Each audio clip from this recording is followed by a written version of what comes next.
This is CounselCast, part of the Legal Talk Network, and I'm your host, Karin Conroy. When you face a complex case outside your expertise, you bring in a co-counsel for next-level results. When you want to engage, expand, and elevate your firm, you bring in a marketing co-counsel. In this podcast, I bring in marketing experts who each answer one big question to help your firm achieve more. Here's today's guest. Hi, I am Liz Wendling, and I'm the Rainmaking attorney coach and the author of The Rainmaking Mindset and Consultations That Convert. And my specialty is teaching attorneys the sales and the communication skills they didn't teach in law school. And I show them how to convert more consultations into clients and do so in a way that is aligned with the way people buy legal services today.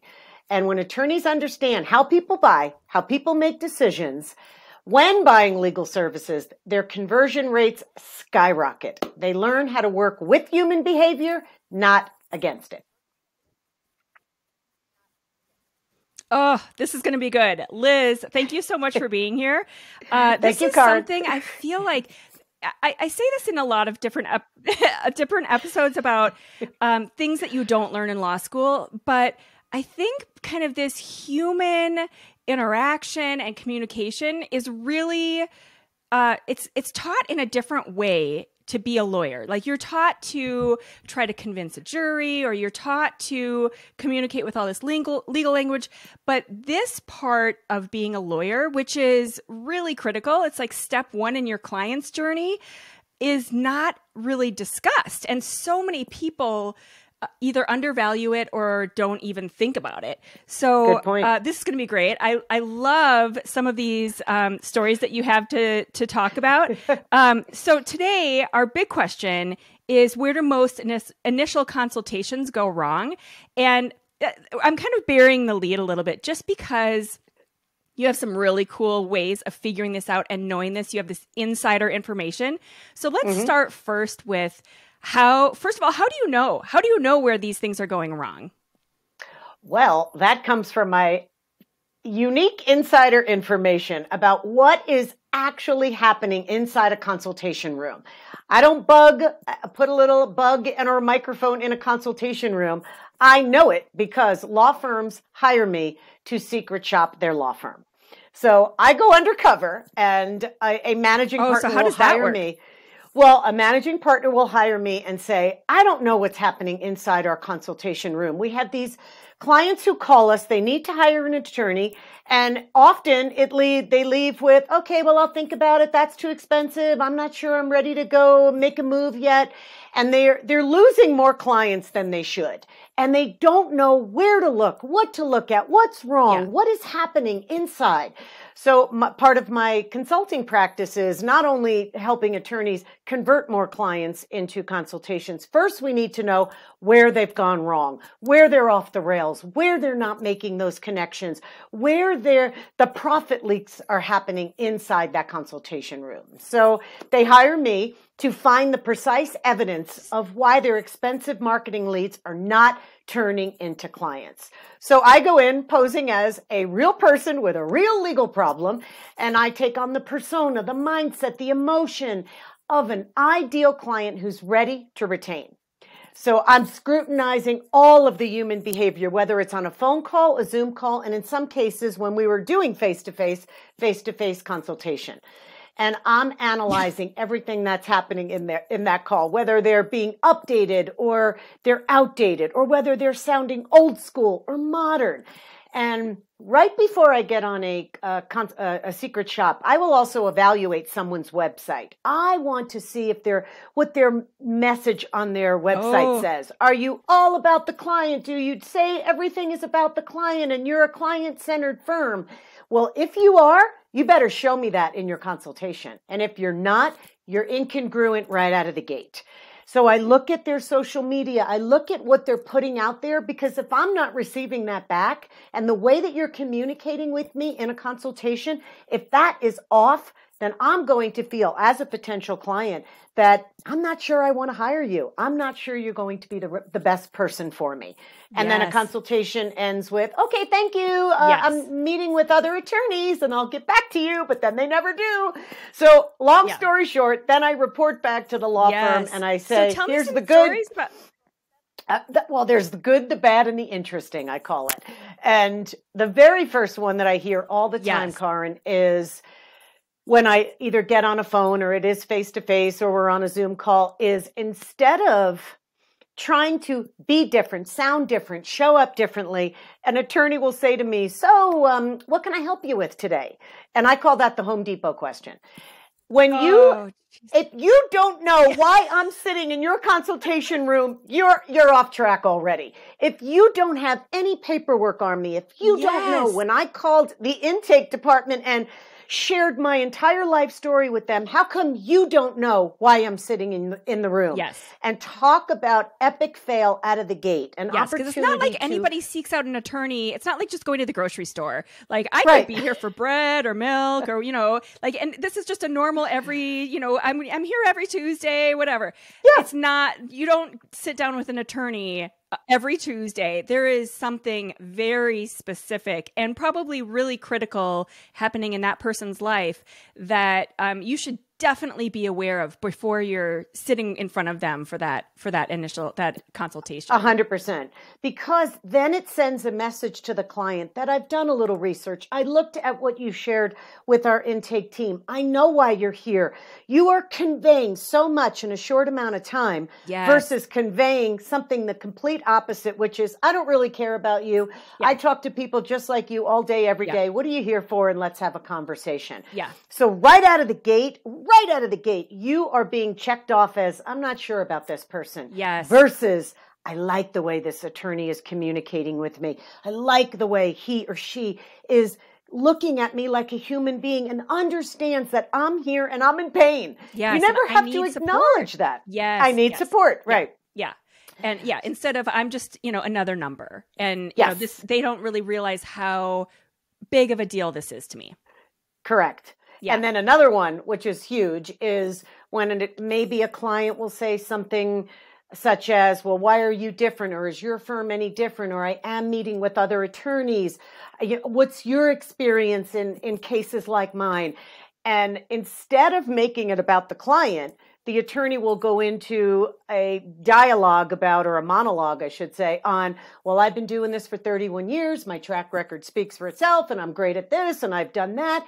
And they go into more of convincing mode versus putting it back on the client and helping the client understand that I do this all day, every day without having to say that, but to be able to turn it around and say, Mary, you came in here this morning and you shared with me X, Y, and Z. One of the things that I know when I'm dealing with cases like this is A, B, and C, or you relate it back to the client. You make it sound like your case is different. I don't want to hear where you went to law school and when you graduated. I don't want to hear that because I already know you're qualified.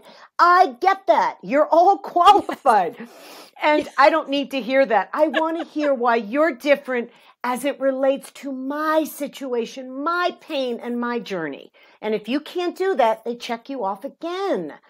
So what does that sound like? Because I honestly think that people feel like when they're talking about their law school expertise, they're somehow conveying that feeling, but they're getting it really wrong. What does it sound like for an attorney to say that to a client so that they're really conveying that I understand your specific issue?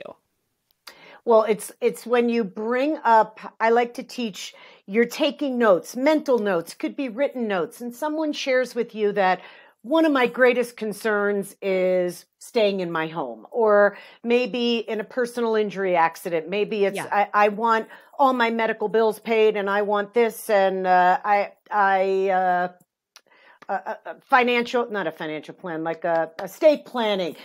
And they're sharing what their goals are, what they hope to achieve at the end of the meeting or the end of the consultation. And an attorney says, well, Sally, earlier you said that one of your biggest concerns when you're getting divorced is that you have a beautiful home that you want your kids to stay in.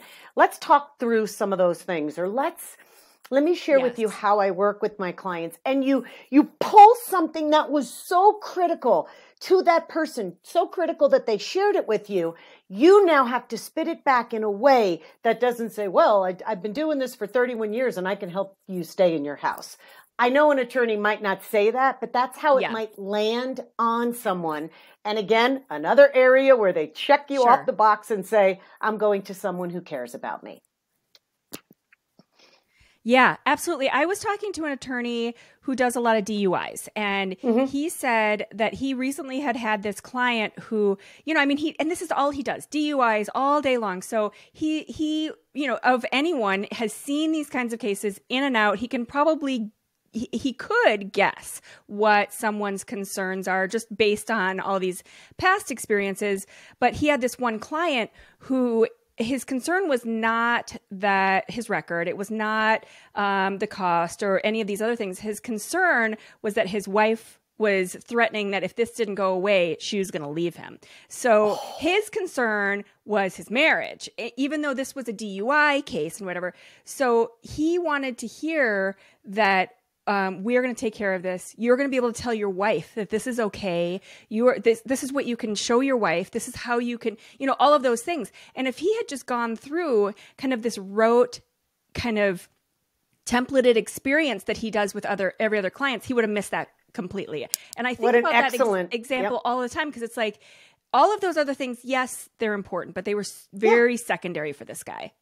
Right. And if an attorney is listening deep enough for what's under the surface of what someone is saying and ask those questions, what else are you concerned about? I sit and talk to people in your situation every day, Bob, and sometimes they share with me this, or they're afraid to tell me that there's something else behind the scenes that I need to know about. What else do we have to get on the table and talk about?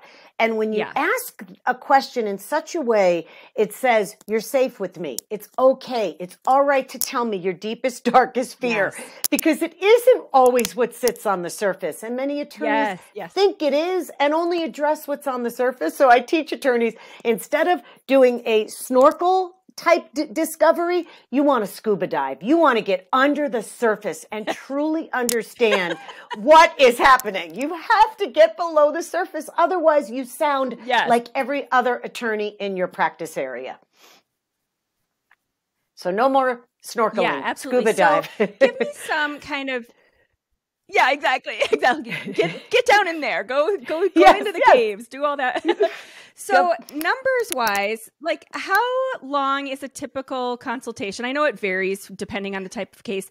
And then how much of that time should the attorney be talking versus the client? Because I think this is an area where a lot of people get that wrong. They once again kind of come back to this idea that I should be selling. But even in my own experience, I find that when I have a more successful sales call, it's when I'm doing a lot less of the talking. That's a really good question. And in different scenarios, I agree that sometimes when the other person is talking, however, sometimes that can go in the weeds when someone just shares and shares and shares and shares. Then you eat up that time being able to establish credibility and value and to be able to have a much deeper under the surface conversation. So a typical consultation when I'm working with clients is anywhere between 30 and 45 minutes seems to be that sweet spot. And they could be free all the way to, I have clients doing 30-minute consultations, sometimes 30 to 40 minute, and they're charging $250 for that consultation, which I'm a big fan of charging for consultations. And it really depends on where you are in the world when it comes to that. However, so somebody is coming to you and they're taking that 30, let's call it 35 minutes. There's a beginning, a middle, and an end to everything. But the beginning of that consultation is setting it up to help the potential client understand that I do this all day, every day, again, without ever saying that, conveying that. Mary, here's what I'd like to accomplish in our time together today. And you lay out a little bit of a roadmap, which starts signaling to the potential client, okay, this he or she has my back. This person has my back, understands right out of the gate that I'm nervous, I'm feeling stressed. And it's in an effort to relax the potential client. Because when someone's relaxed, they listen differently. Yeah. When someone comes in and says, I got you, we're going to take care of this today, they open up and listen to you differently. Sure. Then the next part of the consultation is to understand, why are you here today? What's going on? What are your deepest, darkest fears or worries or concerns? Then the attorney has to shift into, let's now shift gears and talk about how our firm can help. Yeah. What are some of the fees that are involved? And then at the very end, this is where so many consultations can fall apart, is there's objections. There's always going to be objections. Right. And I teach attorneys how to handle them, not try to overcome them. There's a lot of sales training out there, sales programs. You pick up a sales book or how to sell legal services, and it's all about like overcoming that objection. Yeah. And it's not about that. I teach that an objection is another part of the conversation. Yeah. It's someone signaling to you that I have a few more concerns. Yeah. I need to have a couple more hurdles you and I need to go over. Then I'll feel confident to make a decision, but I need your help getting me over that. It's a natural part of the psychology of a decision too, where people have to go through all of these things that are popping up in the back of their head so that, that's just how the human brain works. That's it. And that's why I said earlier, it works with the human brain and the human behavior, not against it. So if an attorney, if someone says, oh, it's really expensive, or, oh my gosh, I don't have that kind of money. Well, do you have a family member that can help you? And boom, right away, you've tried to overcome that objection versus pumping the brakes. I call it like that buffer statement in between how you get to the conversation. So, Colin, if someone says, oh my gosh, $5,000 retainer, I don't even know where I'm going to get that. I'm lucky if I have a few $1,000s in my bank account. And instead of trying to push for the business, there has to be that conversation that says, you're conveying that it's safe. Let's talk about money again without ever having to say it. This is all conveyed in such a way where you lean into someone and say, you know what, Mary, let's take a breath. Let's talk through some options. Let's see what may be available to you. During this pandemic, we've had a lot of people like you that are stuck in some weird situations. So let's talk through some of the ways that we've helped some of our other clients get over this hurdle. And now all of a sudden you're saying, I'm here to help you. I'm not here to try to sell you. And that's where a lot of times attorneys think, I don't want to sell. That's their mantra. I don't sell. I don't sell. I'm not a salesperson. And I always call BS on that. You're selling legal services. Now, you can buy programs that tell you can sell without selling, but I always say that's like saying you can go swimming without getting wet. You are selling legal services. And the sooner an attorney gets the fact that there is a sales conversation wrapped in that initial consultation, and I'm not talking about hard sell old school stuff, not at all. I'm talking about that human to human behavior that opens people up and makes that potential client go, I like this person. I trust this person. This person is credible. So you are selling legal services, and we have to stop lying. You have to stop lying to yourself and telling yourself you don't sell, because if you're not selling, people can't buy. Bottom line, you need to sell. Exactly. I love that. Yeah, it's so true. And I don't know why it comes across as this sort of, what's the word I'm looking for? Kind of this altruistic sort of, almost like it should be seen as a nonprofit. It's a profitable business. And if you're not making a profit and kind of going through the rest of the steps that a business needs to go through, you're just not going to survive. And then you won't be able to serve those clients in any way, or you're going to have to go back and do whatever you were doing before that clearly wasn't, what you wanted to do because you're starting this law firm. So yeah, absolutely. Completely true. I feel like that's kind of the place I start with a lot of my clients is, this is a business. Let's just kind of get that out of the way. And this idea that you don't want to come across as marketing or advertising or doing any of those things, we need to set that aside, because you do. And going into any kind of project without thinking in terms of the marketing and the language and the psychology of that buyer's decision and realizing that it is a buyer, you're really missing the entire boat. So that is spot on. They are a buyer. Yes, they Yep. are. I mean, they're going to pay you. They're not going to just hand Yeah. over a chicken or whatever else. There's money involved. This illusion that, oh, if I do good work, then all the clients will fall in my lap. That is so old school. That is so outdated. Doing good work isn't enough to bring in all the clients you could ever want. The pandemic has leveled the playing field. Yeah. And when someone is in search of legal services, they have more options than ever before. They hop on someone's website and the next person's website and the next attorney's website, and they're saying to themselves, wow, they're all saying the same thing. They all sound the same. Oh my gosh, how do I make a decision? So if they're coming to you and they're already clumping you in, you sound the same as everyone else, the only way to separate yourself, the absolute only way, is to change the way you communicate with them and engage with them in your consultations so that in their head, they go, oh, they all said the same thing, but this is the only one that did something different in my consultation. That's the one that will, people are leaning in versus backing away. Yes, absolutely. Okay, so that's a great transition. Let's talk about, you said that you also take a look at their website before you do your secret shopper consultation, right? Mm-hmm. What are some things that you are looking at there, and where do you, what kind of recommendations do you make for change, or tell me more about that.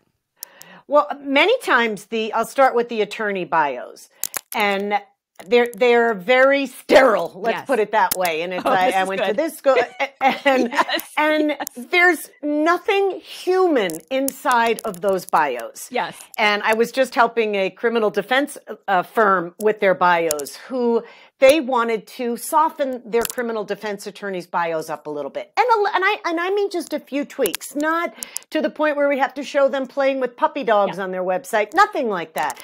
But one of the attorneys was a yoga instructor. He was this big, burly, probably 6'3", 220-pound, but he taught yoga. He was a criminal defense attorney, and he so enjoyed yoga and teaching it. So we were able to weave that into his consultation, and he said he has never had more people sit down and they bring that to the consultation. Oh, I read your bio. How long have you been doing yoga? Amazing. He says they're doing my credibility in the beginning. The client, the potential client, is coming in already wanting to make a connection, and the attorney doesn't have to do it. Most cases, that person is coming in and saying, oh, you're a divorced mom as well. I so appreciate that. That was one of the reasons why I wanted to meet with you. We added that into when I was working with a divorce firm, and one of the woman said, I have firsthand experience in divorce. I'm a divorced mom myself with three. Now I am a single mom with 3 kids, so I understand the challenges that you're going through and the complexities that are about to happen to you. Yes. That warms people up. So that would be the first thing I would say is I read bios, I look at the website. Is it written client-centered or firm-centered? Yes. And oftentimes it's all about how great they are, how many people they helped, and they might not come out and say that directly, but as you're reading it, you're not getting a real flavor of the firm because it sounds like every other website or marketing material. So there's a way to go in there and make it you-centered, client-centered, so the person starts envisioning themselves working with your firm. They go, oh, they get me. So what is that way? Because I feel like this is a place I get a lot of resistance. And I will say that I think because there is this standard template that a lot of bios especially kind of follow, that when I push on that, I get a lot of resistance. And one of the examples I use all the time is 2 years ago, or maybe it's 2.5 now, at the last in-person Clio conference, they had this speaker and they were talking about bios, and they did a Venn diagram. And then it said what clients want to see on a bio, what attorneys put on a bio. And they had these giant lists of different things. And the only thing that overlapped was the phone number. And so, there's all these things that the attorney wants to put, like all of these kind of, subsections of the Greek organization that they were in law school. And the client wants to know, do you care about me? All of these things. And the only place it was overlapping was the phone number. So how do you express that I've done this kind of work, I've had this experience without having those endless lists of cases that go back to like 1982? Excellent question. And there has to be woven in there in such a way that as the person's reading it, it feels like a bio, but a personalized bio. So it could be something as simple as a prosecutor for 22 years, or in my 22 years of experience handling nothing but DUI cases, I understand what you're going through, or I know when you come into my office exactly. Or and I'm just totally making stuff up now. I'd have to see one to be able to tweak it, but it's conveying that I understand what you're about to go through, and I know it so well that you and I are going to have a high level conversation about what's at stake, what your options are, and how I can help you. And no one cares that you handled 5,000 cases in the last 20 years. Unless it truly matters to me that you understand me and my pains and problems and challenges, dilemmas and headaches and heartaches, and you convey that. If you don't convey that, they'll read it and go, okay, that's really nice, but I feel no connection to you whatsoever. And I don't even know that I'm excited to go even meet you.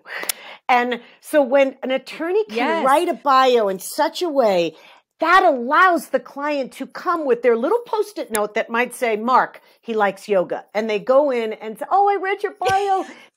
and it makes the attorney feel good, and it makes the client relaxed immediately. What a gift you give to a client who we know for a fact, Karen, is coming in mad, sad, pissed, upset, worried, scared. And if you could immediately start to mitigate some of those negative feelings and start turning those into positive feelings, that's where the consultation can skyrocket. Yes. They start seeing you as a real human being. And this criminal defense attorney said to me, he said, I've never had more people comment about how much I made them feel like a human being. These are people that have drug charges and maybe murdered someone. And thank you for treating me like a human being. Yes.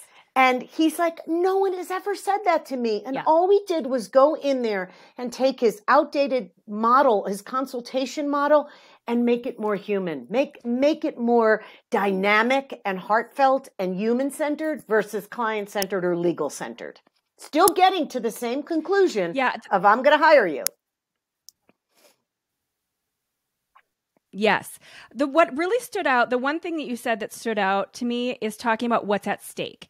And I feel like this is the missing piece for a lot of the people I've worked with is they talk about their experience. They talk about how they've done this kind of work. They've, had these X, Y, and Z results. And a lot of times especially when you're talking about personal injury, there's the list of, all the rewards and the results and the money and the dollar signs, but that's not really what's at stake for a lot of people. I mean, that's a great outcome, but what they care about is something different. And that I feel like is really what you were talking about even in the beginning in terms of digging into those questions to figure that out. Because you don't necessarily even know what they really care about and what's at stake for them unless you ask that stuff. That's right. You get them talking, but your line of questioning allows it's like you're filleting them right before your eyes. They're opening up to you and they're sharing things that they might not have shared with the other 2 attorneys or 3 attorneys or half a dozen that they've met with. Because your ability to open them up and allows them to say, what's really bothering me, or one of the things I don't know if you can help me with is this. And then all of a sudden they share something that is so personal. And when that happens, you know that there is a trust and a bond and a connection happening in that consultation room that makes you rise to the top, and you're the first person they're going to call. Doesn't matter what you charge. You could be $10,000 more. I've had attorneys say to me, oh my gosh, they told me they weren't going to hire me because I was $5,000 more, but they came back the next day and said, because I like you, I felt so good. I left with a smile on my face. I've been in pain for so long. And I was going to base it on money, but instead I based it on a connection. And so when people say, I can't afford it, I always say, that, going back, sorry. Go ahead. Yeah, absolutely. You just need to make that connection. It seems like, especially, I keep imagining a criminal defense attorney, especially, where it's really important to figure out the difference between talking about what's at stake without talking about it in a really negative way. So, I had clients who really wanted to feature images of like handcuffs and police tape and things like that on their website, but it was so off-putting that it just didn't work out for that person. So it seems like there has to be a way to talk about those things without talking. I guess basically what I'm saying is like talking about like a prison sentence or talking about, kind of how do you flip that in a way that would be a more positive approach? Like how we're going to, how would you do that? Well, I call it painting the ugly picture and the pretty picture. So you paint that, you can paint that ugly picture by saying, Bob, you're right now, as the case stands, you're looking at maybe 7 to 10 years in jail, or you're looking at losing your license for X amount of time. And the way we're going to be able to get past that or through that is this. And then you might paint a pretty picture that as we're working together, here's some of the things that we're going to accomplish. I'm going to start doing, as soon as we start working together, or as soon as you hire me or retain me as your attorney, one of the first things I'm going to do is I'm going to get that dash cam footage, or I'm going to get XYZ. So you paint that ugly picture because that person is sitting in an ugly space. But if you don't take them over to the bridge of how I'm going to help you and how my expertise can help you, start helping them see a better tomorrow, and you do that in the way you convey that. There's a very specific way I teach that, way harder to teach on a podcast like this, but you've got to take them over that bridge, and you have to do it in such a way that that person feels as though you grabbed their hand and said, let's walk over to the other side where the results and the success are, but you're going to have to hire me to do that. And not saying it that way, but that's what you're conveying.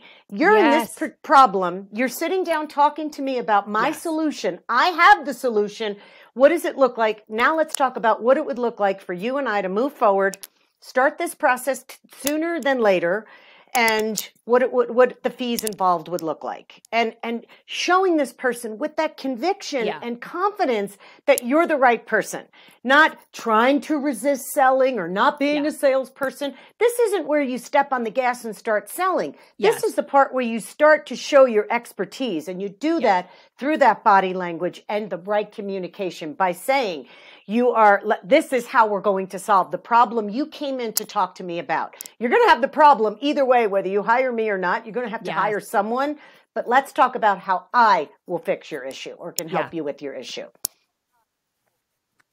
That is so great. I feel like that is a sticky point where a lot of people are really getting that wrong, and they're kind of leading with fear and, kind of staying in that ugly spot like you were describing and just trying to push through with fear, which nobody likes that. That's a really unpleasant experience. No, it's so uncomfortable. It makes everyone uncomfortable. And people don't buy when they're not comfortable. They don't say yes when they're uncomfortable. The uncomfortable mind does not lean in and say, you're the right person for me.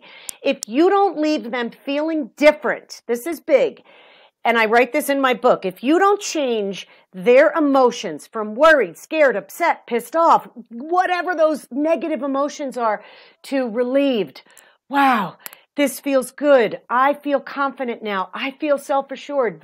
I feel relieved. If you don't do that, they're going to an attorney who makes them feel all of those good feelings. And it's up to you to take them over that bridge. Yes. Yeah. Oh, I love that. Oh my gosh, that is so valuable. Just to kind of imagine that emotional journey, and that it's your job to kind of pull them through that, and on a positive note, so that they're walking away feeling great about this the next steps. It's about advising and guiding people to make good decisions in their best interest. It's about understanding what the brain needs in order to make a buying decision. Yes. So that's the journey that I take attorneys on. How are you providing this potential client what they need to hear, see, feel, need in that consultation for them to say, oh my gosh, this feels right. Yeah. That's how we all make decisions. Yeah. So that this isn't unique to buying legal services. We all need to know that the person who's going to rip apart my kitchen in 3 weeks and give me a brand new one is confident, who knows what they're doing, and I could let that happen and feel so good about writing that big first check. Yes, absolutely. Okay. All right. So Liz, I don't have a smooth transition to the book review part, so I'm just going to jump right to it. All right. Tell us what book you have to recommend for our audience today. Okay. I have 2 books. One of them is Consultations That Convert, and that is a book for attorneys who sit down and have to speak to human beings and who are asking them to make a decision to hire them. So that's my first book. And then the second one is The Rainmaking Mindset for Attorneys. And that's more shifting your mindset to, I'm an attorney and I don't sell, all the way to, you know what? I spend a lot on marketing. I might as well make the best of my marketing dollars by understanding my mindset as well as the client's mindset. And both of those together, it's awesome. Magical, because people have to buy you first as a person before they'll buy your legal services next. They want to know that you're a human being on the other side first. And you can only do that by the way that you're conveying and communicating and treating them you have a 30 to 35-minute consultation. So much has to happen in 35 minutes for someone to whip out their checkbook and say, who do I write the check out to? They're ready to retain, but they're not going to retain if you don't give them what they need to help facilitate that conversation. Yeah, absolutely. And I mean, this conversation is, going on about the same amount of time as that consultation. So I feel like we're just giving people that just sort of introductory idea to these topics. And so they really need to dig in, read some of the details in these books so that they can really nail what's going to happen in those 35 minutes, because it really is a chess game of being strategic in terms of your approach and connecting and doing all of those things within, 30, 40 minutes. So, you don't have all day. You got to do That's right. And most times people don't come back and say, I think I want to meet with you a second time. They're leaving your office or hanging up the phone or a Zoom call. And in their mind, they're thinking, maybe let me go meet with other people. I want the attorneys I work with to, when someone is ready to make a decision, I want that potential client to be the only person on their mind when they're ready to make a decision. I want you to be number one, not, I liked her. She was okay. Yeah, I bet he could do the job. No, that's who I'm going to hire. Because that maybe is really almost a no, unless they have no other better option, unless every other consultation they have goes as bad or worse. So that's not a very good bar to try to set for yourself. You have to kind of do a little bit better than like the worst possible option. That's right.